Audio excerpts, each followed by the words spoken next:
Salut, salut. Alors, ça fait un moment que je voulais faire cette vidéo, mais je n'avais pas trop le temps là. Donc voilà. Je voulais soulever aujourd'hui un point essentiel. Qu'est-ce qui te bloque essentiellement dans ton avancement? D'accord? Ce qui te bloque dans ton avancement, c'est le connu. C'est tout ce que tu sais déjà. Ça, c'est ton plus gros blocage.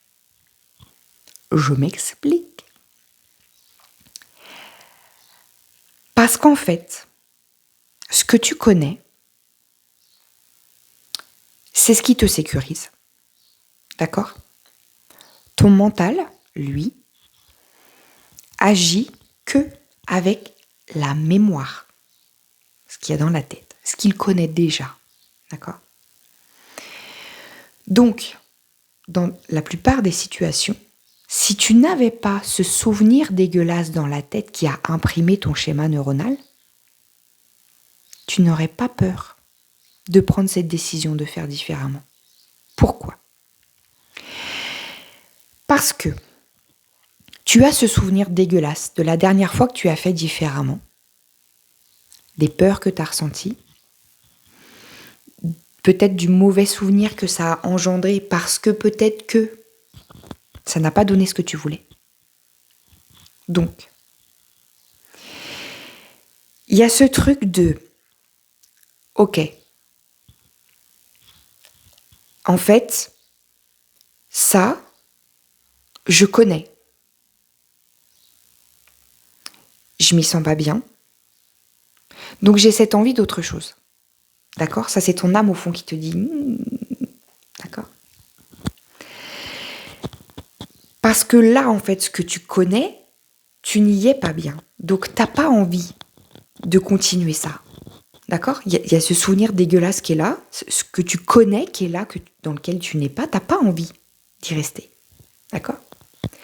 Mais, en même temps, ton mental, il est en mode « Ouais, mais regarde, ça fait pas mourir là aussi où on est, tu vois. » Parce que ton mental, lui, la seule mission qu'il a, tu la connais? C'est de te maintenir en vie. Ton mental, il est là pour ne pas te faire mourir. Il est là pour te garder en sécurité, quoi qu'il arrive, pour que tu ne prennes pas de risques pour ta vie, pour ta santé physique et mentale. D'accord? Donc lui, il estime que si tu restes là où tu es, même si tu y es pas bien, bah du coup, regarde, tu y es là, et t'es pas mort. Donc on survit quand on est là quand même. C'est bien. Lui, il est content, il est satisfait. Donc il n'a pas envie que tu ailles vivre un truc que lui, il connaît pas. Parce que lui, il a peur de ce qu'il connaît pas, c'est pas ancré dans le schéma neuronal, il sait pas ce que ça fait. Donc lui, l'inconnu, il aime pas en fait, il s'y sent pas bien. Donc lui, en fait, il est en mode non, là-bas on connaît pas, on n'y va pas. Donc c'est-à-dire qu'à l'intérieur de toi, il y a une partie de toi, ton âme, qui te dit non mais là on est mal, on peut pas y rester, on connaît déjà et on sait les émotions que ça procure et putain c'est dégueulasse, faut qu'on se barre de là. Ok. Mais il y a ton mental qui te dit « Ouais, mais non, ça fait pas mourir, alors on y reste, on est bien. Parce que là-bas, on connaît pas. » D'accord? Lui, en fait, sa référence à ton mental, c'est le connu. Il peut être aussi dégueulasse que possible. Donc, il te maintient dans un mal-être. Mais lui, il s'en branle que tu sois dans le mal-être. Il s'en branle de tes émotions mentales. Lui, ce qu'il voit, c'est que tu es en vie. Basta.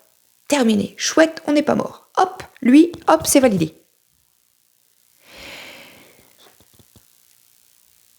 Donc, est-ce que tu comprends maintenant pourquoi c'est un bordel monumental dans ta tête?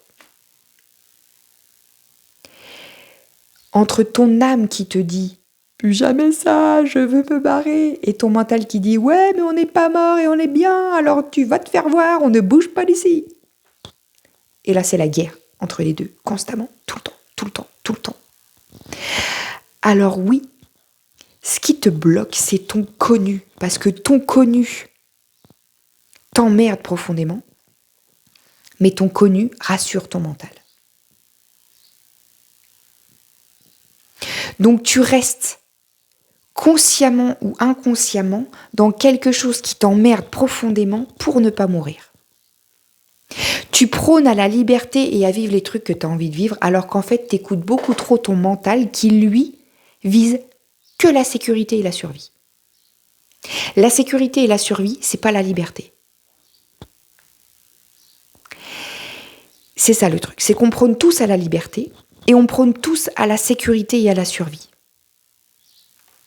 À un moment donné, quand tu veux vivre ta liberté, il y a 2-3 risques à prendre. L'idée, c'est de prendre le risque dans la mesure. Quand même. C'est pour ça qu'on a cette âme qui veut vivre et ce mental qui a peur et qui veut te garder en sécurité. Le mental, il est là pour venir se dire « Ok, mais on va faire ça bien ».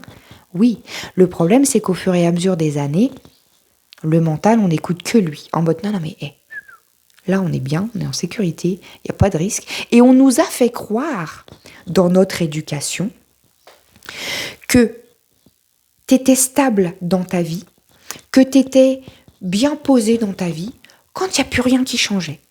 Quand c'était bon, tu étais dans ton petit train-train, dans ton petit truc, tu as ton petit mari, tes petits-enfants, ton petit chien, ta petite maison, ton petit CDI impeccable avec un petit SMIC où tu peux pas trop partir en vacances, mais quand même t'économises pour pouvoir partir une fois tous les 3 ans. Et on est content. Et là, on te dit « Ah, t'as réussi ta vie !» Et là, toi, t'es en train de te dire « Je me fais chier quand même. Franchement, je me fais chier quand même. » Alors attention, je suis pas en train de te dire qu'il faut que tu quittes ton mari, que tu largues tes gosses, que tu quittes ton boulot et que machin. Non. Juste, écoute ce que ton âme elle a envie de vivre. Peut-être qu'elle a envie d'amener d'autres choses. D'accord ? Et l'idée, c'est ça, en fait. C'est de regarder ton connu et de voir s'il est plus sécurisant ou plus emmerdant, quoi.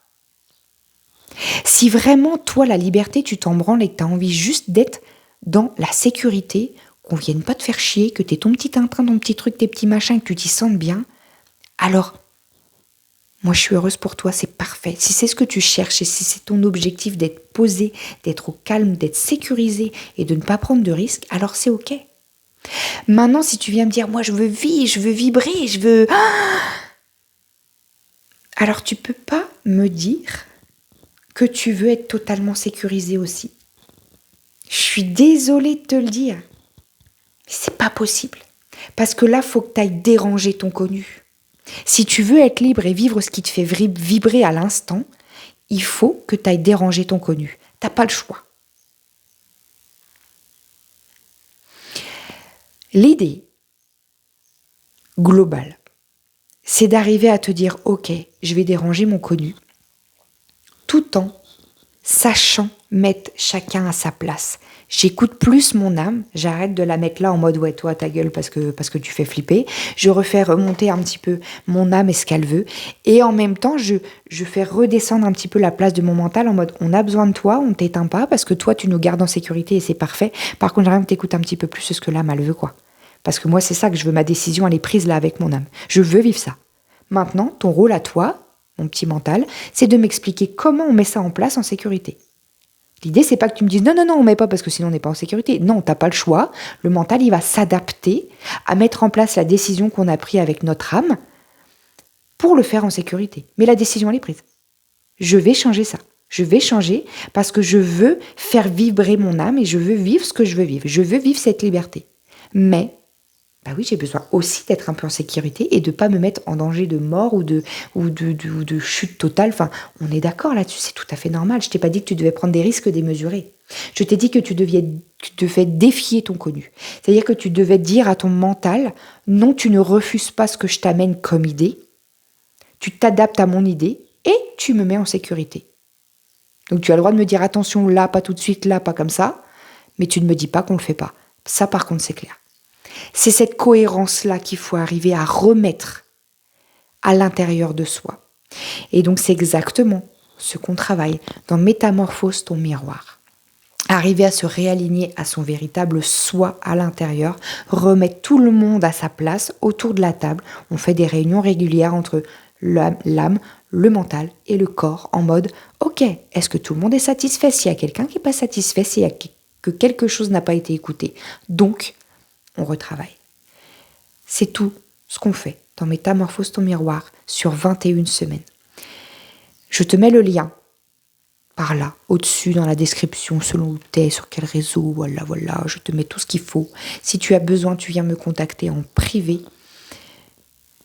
Voilà, soit via mon site, soit via Messenger, soit via mon numéro si tu l'as, via mon adresse mail, comme tu veux. Si tu as des questions, tu ne restes pas avec des questions sans réponse, tu viens me demander et je te partage ce qu'il y a à partager.